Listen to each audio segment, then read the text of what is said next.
염증도 심하고 농양도 심하다 보면은 주변에 있는 정상 조직들이랑도 다 들러붙게 되기 때문에 담고 있는 주머니가 뭉그러져 버리거든요. 거기 말고도 다른 쪽에도 통증 유발할 수 있기 때문에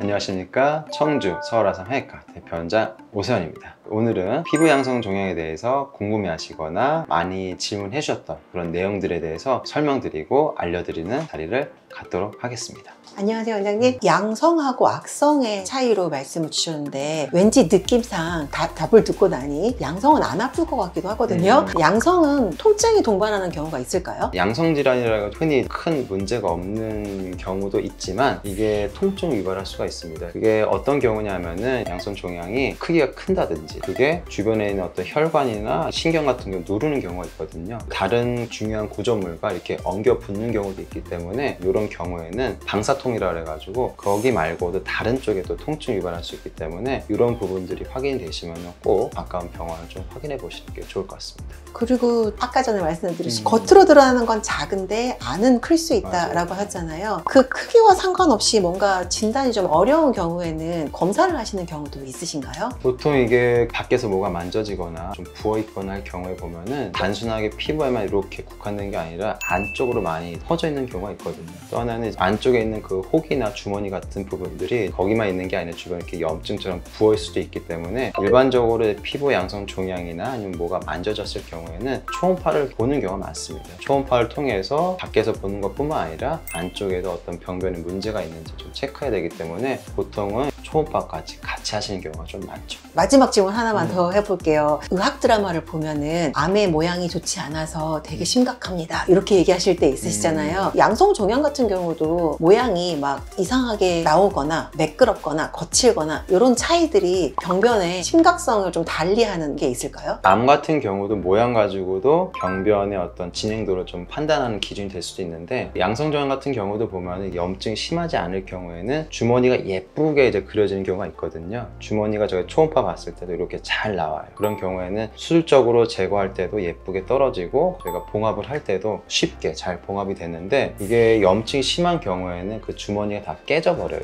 염증도 심하고 농양도 심하다 보면은 주변에 있는 정상 조직들이랑도 다 들러붙게 되기 때문에 담고 있는 주머니가 뭉그러져 버리거든요. 그럴 경우에는 빨리 응급으로 염증과 보름을 좀 빨리 빼주는 그런 작업을 하고 그런 다음에 이제 상처가 이렇게 살이 찰 수 있게끔 해주기 때문에 아무래도 모양이 예쁘지 않으면은 염증도 심하고 진행도 좀 많이 돼 있다 이렇게 보시면 될 것 같습니다. 양성 종양과 악성 종양이지만 양성 역시도 치료가 조금 더 복잡해지고 어려워질 수 있네요. 발견을 하게 되면 자가 치료를 하거나 혼자 하려고 하지 말고 병원에 와서 크기라든가 모양도 살펴보고 선생님 말씀 들으면서 치료하는 것이 가장 빠른 답이겠네요. 맞습니다. 친절한 답변 너무 감사드립니다. 이상 대장문 질환과 피부 양성 종양의 진심인 청주 서울아산해외과 대표원장 오세현이었습니다. 감사합니다.